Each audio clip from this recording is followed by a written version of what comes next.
Ils appellent ça le cordon argenté. C'est un cordon d'argent qui est relié, on va vous expliquer.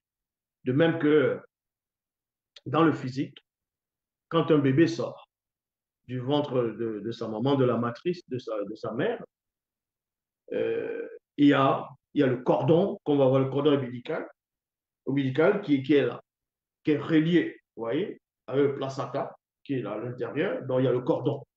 Et on va couper cela. Ça, c'est le cordon du corps. C'est le cordon du corps. Et l'âme aussi a un cordon, mais c'est le cordon argenté. Ce n'est pas physique, c'est spirituel.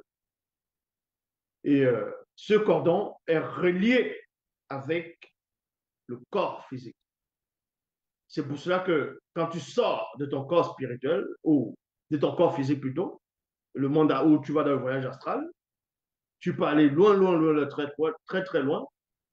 Mais si on t'attaque, tu peux revenir à une fraction de seconde. Boum, tu te réveilles à cause du cordon argenté qui est relié entre l'âme et ton corps. Mais si on coupe cela, si on déracine, c'est ce qu'on appelle la mort. Tu ne reviens pas. Dans les personnes qui disent elles ont fait l'expérience OMI, donc expérience de mort imminente, elles ne sont pas mortes. Ce n'est pas de la mort imminente, ça. Puisqu'elles disent qu'elles sont dans le coma, le médecin va déclarer médicalement tout ça là que elles sont mortes. Le cerveau ne réagit plus, que ces personnes sont mortes déjà. Mais en même temps, quand elle va se réveiller, elle va dire, ah, vous m'avez déclaré que j'étais mort, ou bien j'étais mort. Mais je planais au-dessus de vos têtes. Le médecin est en train de dire ça, maman disait ceci, papa disait ceci, l'oncle, ça. Telle personne est en train de dire cela. Et les médecins ou bien les gens de la famille vont dire, mais c'est pas possible. Tu étais cliniquement mort. Comment est-ce possible?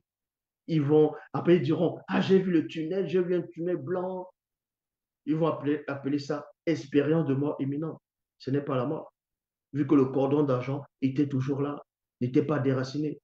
C'est quand ça se déracine, c'est fini. Il n'y a plus de lien entre le physique et ton corps astral. C'est tout. Il n'y a plus de lien. Et quand on va dans Ecclésiaste, chapitre 12, verset 4, c'est au moment où Monmon il explique ici comment quelqu'un est en train de mourir. Il parle de quelqu'un qui est en train de mourir, quelqu'un qui est en train de rompre le lien avec le physique.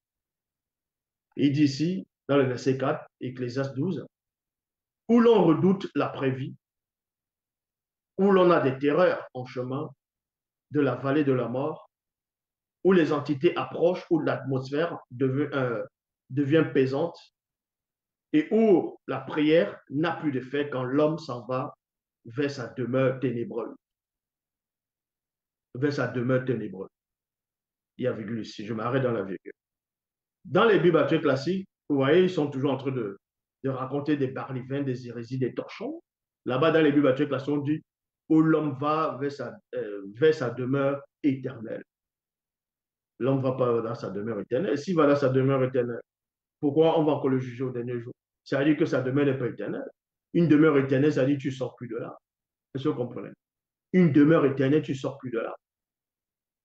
Puisque si on parle de n'importe quel homme ici dans Ecclésiaste 12 dans les Bibles classiques, quand vous lisez dans les Bibles classiques, dans Ecclésiaste 12, on parle de n'importe qui. N'importe que tu crois pas. On parle de n'importe qui là-bas. On dit au moment où l'homme est en train de mourir, il s'apprête, il va à sa demeure éternelle. Mais s'il va à sa demeure éternelle, pourquoi encore dans l'Apocalypse chapitre 20, à partir du verset 12, euh, je vis un grand trône blanc qui était là, un grand trône blanc, celui qui était assis, le ciel et la terre s'enfuient devant, sa faille ne fut plus rester de place pour eux. Des livres furent ouverts, un autre livre fut ouvert, le livre de vie, et je vis des morts, les grands et les petits. Mais ces morts-là, selon Ecclésiaste 12, ils sont allés dans les demeures éternelles après la rupture. Comment on va les enlever de la demeure éternelle? Parce que éternel, ça veut dire qu'il n'a pas de fin.